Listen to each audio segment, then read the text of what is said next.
Assalamualaikum warahmatullahi wabarakatuh. Bagaimana kabarnya semua teman-teman? Semoga senantiasa dalam keadaan sehat walafiat ya. Oke, di kesempatan kali ini saya akan memberikan sebuah informasi yang sangat penting bagi kalian yang akan mengikuti tes UTBK SNBT tahun 2026. Jadi tes ini adalah tes buat masuk ke PTN ya, melalui jalur tes tulis gitu. Nah, ini bisa diikuti oleh seluruh siswa jenjang kelas 12 SMA, SMK, STM gitu kan.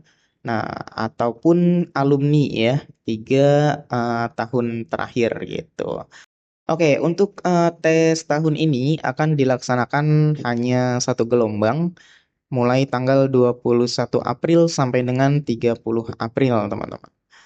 Jadi sudah sebentar lagi ya akan dilaksanakan tes UTBK. Jadi kalau bisa sudah dikurangi saja kegiatannya gitu kan agar fisik teman-teman bisa terjaga, mental juga ya bakalan menentukan banget nih buat nanti di hari H pelaksanaan tes agar ya di hari H nanti kalian bisa prima ya untuk menjalankan tesnya. Jadi biar fokusnya juga bisa terjaga. Oke, langsung saja ya.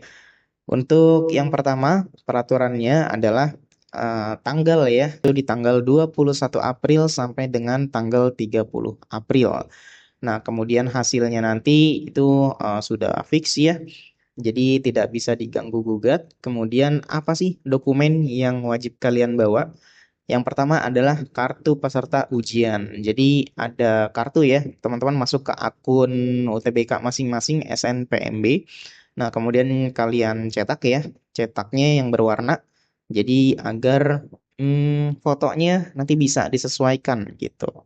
Artinya pada saat pengecekan ya, itu fotonya bisa jelas. Jadi kan latar belakangnya ada yang warna merah, biru gitu kan. Yang penting kan belakangnya tuh berwarna tuh. Jadi sesuai sama yang sudah teman-teman upload. Kemudian yang kedua adalah ijazah atau surat keterangan. Untuk ijazah ini berlakunya bagi yang alumni yang sudah lulus ya. Itu kan sudah ada ijazahnya tuh. Jadi fotokopi legalisir bisa ya. Kemudian surat keterangan adalah untuk yang saat ini kalian kelas 12. Jadi karena belum ada ijazahnya, belum keluar, jadi minta surat keterangan dari sekolah yang ditandatangani dan dicap dari sekolah gitu.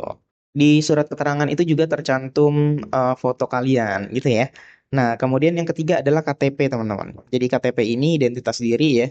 Ini wajib kalian bawa juga. Jadi untuk apa namanya? Pencocokan data pada saat registrasi. Kemudian map berkas ini supaya jadi rapi aja gitu. Kemudian ada perlengkapan tambahan, mungkin teman-teman ada yang sakit gitu ya, kurang enak badan, mungkin bisa bawa tambahan obat-obatan gitu.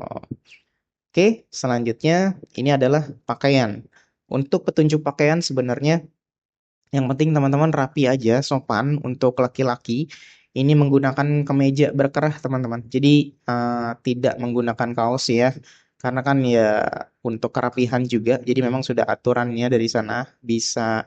Saya sih menyarankannya kemejanya yang lengan panjang aja. Jadi biar sekalian sebagai apa namanya penjaga suhu ya. Mungkin ada yang kedinginan gitu kan atau apa gitu. Biasanya sih tempatnya nih ada di kampus-kampus atau sekolah-sekolah yang cukup proper ya. Jadi biasanya sih ber-AC gitu. Nah, kemudian celana gitu kan, celana panjang itu celana bahan aja teman-teman. Nah, kemudian ada sepatu, sepatu yang rapih ya. Nah, kemudian ini nggak boleh pakai sendal atau slop gitu ya. Kemudian jaket gitu nggak boleh juga.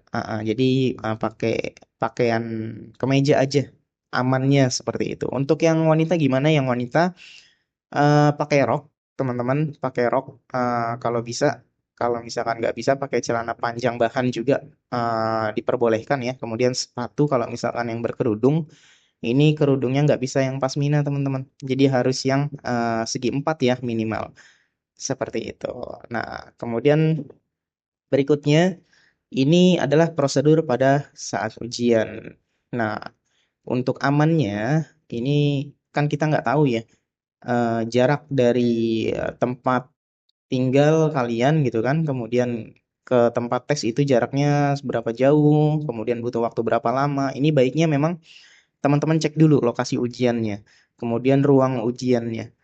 Jadi supaya nggak telat ya datangnya. Karena datangnya itu maksimal itu 30 menit sebelum ujian. Kenapa 30 menit sebelum ujian? Ini juga udah mepet banget sebenarnya karena ada antrian-antrian ya. 1 jam sih amannya itu 1 jam. Karena untuk registrasi, untuk pemeriksaan data gitu ya. Kemudian yang dilarang di ruang ujian, yang pertama pasti nyontek ya, nggak boleh teman-teman nyontek. Kemudian bawa gadget, bawa buku catatan, alat tulis pun nggak boleh.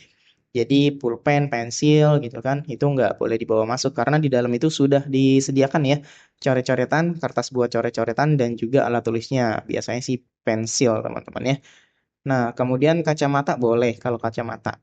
Gitu. Nah, ada lagi yang kalau misalnya ini kan sudah disediakan ya, apa namanya, perangkatnya. Perangkat buat teman-teman tes. PC-nya gitu. Karena bukan PC sendiri, jadi kadang tuh ada terlalu silau gitu kan untuk pencahayaannya. Kalau misalkan teman-teman nggak nyaman, teman-teman sebelum mulai itu angkat tangan aja, angkat tangan kemudian minta buat pengawasnya gitu kan untuk brightness-nya dikurangi. Jadi intinya pada saat tes adalah gimana posisinya itu teman-teman senyamannya teman-teman gitu.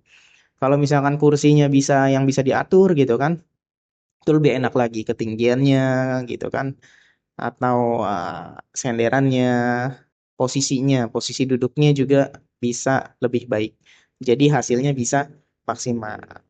Oke, akhir kata itu aja teman-teman ya. Terima kasih atas perhatiannya. Saya doakan semoga kalian semua bisa mengerjakannya dengan baik, dipermudah gitu kan.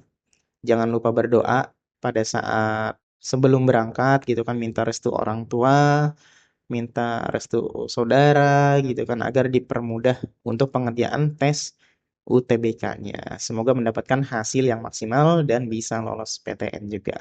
Oke, terima kasih. Sampai jumpa.